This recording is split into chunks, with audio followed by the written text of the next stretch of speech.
नमस्कार, मी विवेक इनामदार आणि आपण पाहत आहात माय PCMC, बातमी तुमची आमची.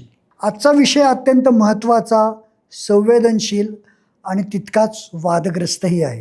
कारण हा विषय केवळ सोनम वांगचुक यांचा नाही, हा विषय केवळ नरेंद्र मोदी सरकारचाही नाही, हा विषय केवळ विरोधी पक्षांचाही नाही, हा विषय आहे लाखो विद्यार्थ्यांच्या भविष्याचा, देशाच्या परीक्षा व्यवस्थेच्या विश्वासार्हतेचा आणि लोकशाहीच्या परिपक्वतेचा.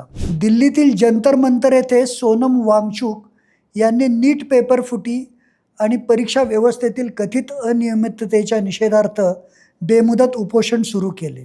दिवसेंदिवस त्यांची प्रकृती खालावत गेली. न्यायालयाला हस्तक्षेप करावा लागला आणि रुग्णालयात हलवण्यात आले.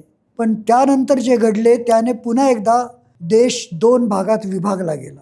एक गट म्हणतो सोनम वांगचुक हे विद्यार्थ्यांसाठी लढत आहेत, दुसरा गट म्हणतो हे सरकार विरोधी राजकारण आहे. आणि मला वाटतं याच ठिकाणी आपण मूळ प्रश्न हरवून बसतो. मित्रांनो, आजचा हा व्हिडिओ कोणाची बाजू घेण्यासाठी नाही, कोणावर टीका करण्यासाठीही नाही, तर वस्तुस्थितीकडे शांतपणे पाहण्यासाठी आहे. सर्वप्रथम एक प्रश्न, सोनम वांगचुक कोण आहेत? अनेकांना त्यांची ओळख 3 इडियट्स चित्रपटामुळे झाली, पण त्यांची खरी ओळख त्यापेक्षा खूप मोठी आहे. ते अभियंता आहेत, शिक्षण क्षेत्रात काम करणारे संशोधक आहेत. लडाखमधील पर्यावरण, शिक्षण, स्थानिक विकासासाठी त्यांनी अनेक दशके काम केले आहे. रॅमन मॅग्सेसे पुरस्काराने त्यांचा सन्मान झाला आहे. म्हणून त्यांच्या प्रत्येक भूमिकेशी सहमत असणं आवश्यक नाही, पण त्यांनी उपस्थित केलेले प्रश्न ऐकणे आवश्यक आहे. आता नीटबद्दल बोलूयात. देशातील लाखो विद्यार्थी वर्षानुवर्ष अभ्यास करतात, पालक लाखो रुपये खर्च करतात, कोचिंग क्लासेस, अभ्यास, ताण, स्पर्धा, संपूर्ण कुटुंब त्या एका परीक्षेभोवती फिरत असते. अशा वेळी जर पेपर फुटीचे आरोप झाले, परीक्षेच्या विश्वासार्हतेवर प्रश्नचिन्ह निर्माण झाले, तर विद्यार्थ्यांचा विश्वास डळमळीत होणे स्वाभाविक आहे. हा प्रश्न कोणत्या एका पक्षाचा नाही, हा प्रश्न देशाच्या भविष्यातील डॉक्टरांचा आहे. आता उपोषणाबद्दल. भारतात उपोषण ही परंपरा नवीन नाही. महात्मा गांधींपासून ते अण्णा हजारेंपर्यंत अनेकांनी उपोषणाचा मार्ग स्वीकारला. अण्णा हजारे यांच्या आंदोलनाची आठवण करा. संपूर्ण देश भ्रष्टाचाराच्या विरोधात उभा राहिला. रामलीला मैदानावर लाखो लोक जमले. माध्यमांनी 24 तास कव्हरेज दिले. सरकारवर नैतिक दबाव निर्माण झाला, पण त्या आंदोलनाचंही राजकारण झालं. आजही तेच होत आहे. फरक एवढाच, तेव्हा सोशल मीडिया इतका प्रभावी नव्हता. आज प्रत्येक मोबाईल हेच एक न्यूज चॅनल झालं आहे. आता कोणताही व्हिडिओ काही सेकंदात लाखो लोकांपर्यंत पोहोचतो आणि मग सुरू होते नरेटिव्ह सेटिंग. एक बाजू म्हणते सोनम वांगचुक देशासाठी लढत आहेत, दुसरी बाजू म्हणते हे विरोधकांचं आंदोलन आहे, तिसरी बाजू म्हणते हे सरकारला बदनाम करण्याचं षडयंत्र आहे, आणि चौथी बाजू म्हणते सरकार विद्यार्थ्यांकडे दुर्लक्ष करत आहे. या सगळ्यात सत्य कुठे आहे? कदाचित मध्येच. म्हणूनच प्रत्येक नागरिकाने दोन्ही बाजू ऐकल्या पाहिजेत. आता सरकारच्या भूमिकेबद्दल बोलूयात. नरेंद्र मोदी सरकारचे समर्थक सांगतात परीक्षा व्यवस्थेत सुधारणा सुरू आहेत, पेपर फुटी विरोधात कठोर कायदे करण्यात आले, चौकशी सुरू आहे, दोषींवर कारवाई केली जात आहे. म्हणजे सरकार काहीच करत नाही असं म्हणणं योग्य ठरणार नाही. पण दुसरी बाजूही आहे.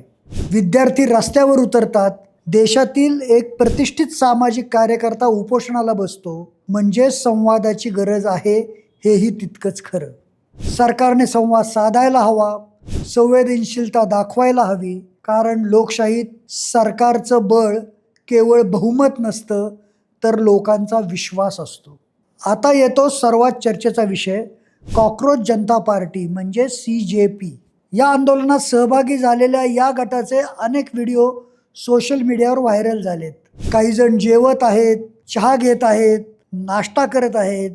मग सोशल मीडियावर प्रश्न विचारले गेले, उपोषण एकाचे आणि खादाडी दुसऱ्यांची, ही टीका योग्य आहे का, असा प्रश्नही विचारला गेला. माझं मत काय? आंदोलनात उपोषण करणारे आणि व्यवस्था सांभाळणारे वेगळे असू शकतात, ही वस्तुस्थिती आहे. पण आंदोलन हे नैतिक शक्तीवर उभे असते. म्हणूनच अशा दृश्यांमुळे चुकीचा संदेश जाण्याची शक्यता असते. आयोजकांनी त्याची काळजी घ्यायला हवी. पण पुन्हा एकदा आपण भरकटलो. कोण काय खात होतं यावर चर्चा झाली, पण नीटवर चर्चा झाली का? विद्यार्थ्यांवर चर्चा झाली का? परीक्षा व्यवस्थेवर चर्चा झाली का? हा प्रश्न आपण स्वतःलाच विचारला पाहिजे. मित्रांनो, आज देशात आणखीन एक धोकादायक प्रवृत्ती वाढत आहे.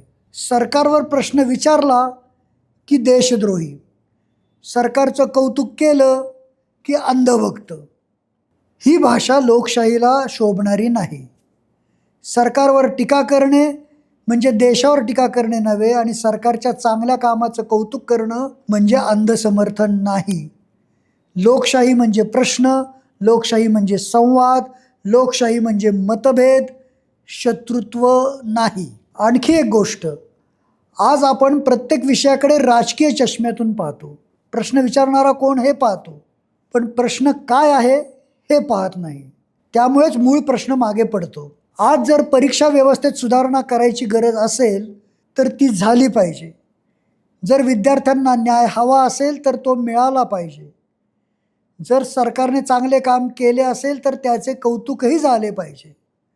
पण सरकारकडून काही त्रुटी राहिल्या असतील तर त्या मान्य करून सुधारणा झाल्या पाहिजेत. जर आंदोलनकर्त्यांची काही चूक असेल तर त्यांच्यावरही टीका झाली पाहिजे, पण ती तथ्यांवर आधारित असली पाहिजे, ट्रोलिंगवर नाही. आज देशाला गरज आहे राजकारणाची नाही तर विश्वासाची. विद्यार्थ्यांना गरज आहे घोषणांची नाही तर पारदर्शक परीक्षेची.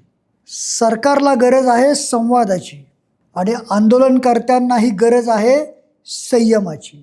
लोकशाहीत कोण जिंकतो? सरकार, विरोधक नाही. लोकशाहीत जिंकतो तो संवाद. म्हणूनच माझी भूमिका स्पष्ट आहे. सोनम वांगचुक यांचे म्हणणे ऐकले पाहिजे, सरकारची बाजूही ऐकली पाहिजे, विद्यार्थ्यांचे प्रश्न प्राधान्याने सोडवले पाहिजेत. विरोधकांनीही केवळ राजकीय लाभ न पाहता विधायक भूमिका घ्यावी. माध्यमांनी सनसनाटीपेक्षा तथ्यांना प्राधान्य द्यावे, आणि आपण सामान्य नागरिकांनी प्रत्येक गोष्टीकडे राजकीय चष्म्यातून पाहणं बंद केलं पाहिजे. कारण उद्या हा प्रश्न घरातील मुलाचाही असू शकतो. शेवटी देश कुणाचा? आपल्या सर्वांचा. विद्यार्थी कोणाचे? आपल्या देशाचे. सरकार कुणाचे? आपलेच.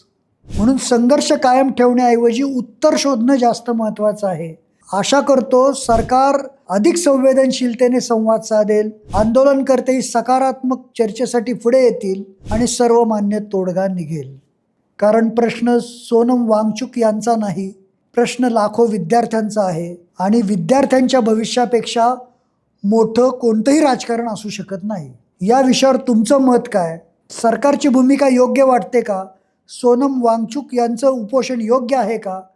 विद्यार्थ्यांच्या प्रश्नावर सर्वपक्षीय तोडगा निघाला हवा का? तुमचं मत कॉमेंटमध्ये नक्की लिहा.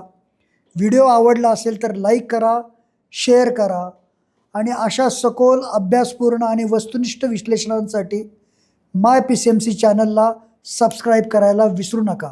मी विवेक इनामदार. पुन्हा भेटूया एका नव्या विषयासह. तोपर्यंत नमस्कार.